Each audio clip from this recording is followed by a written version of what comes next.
let's look at some confusing words in English. English സംസാരിക്കുമ്പോഴും എഴുതുമ്പോഴൊക്കെ പലപ്പോഴും പല വേർഡ്സ് കൺഫ്യൂസ്ഡ് ആവുന്നുണ്ട്. കുറച്ച് ഇമ്പോർട്ടന്റ് വേർഡ്സ് നമുക്ക് നോക്കിയാലോ.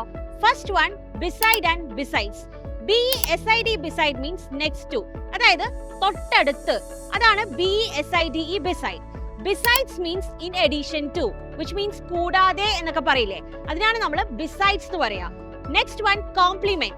COMPLIMENT compliment means to express admiration or praise. അതായത് നമ്മൾ ഒരാളോട് പ്രശംസിക്കുക അല്ലെങ്കിൽ പോസിറ്റീവ് കമന്റ് പറയാ, അതിനാണ് COMPLIMENT കോംപ്ലിമെന്റ് എന്ന് പറയുന്നത്. COMPLEMENT complement means a thing which goes well with something else. അതായത് ഒരു ഐറ്റത്തിന്റെ കൂടെ ചിലപ്പോൾ വേറൊരു item it goes well. So we say COMPLEMENT compliment. Next is cloth and clothes. Cloth refers to material.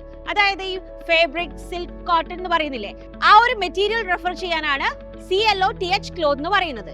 Clothes means the items that you wear. അതായത് നമ്മൾ ധരിക്കുന്ന ഡ്രസ്സിനാണ് clothes എന്ന് പറയാ. And last one, break.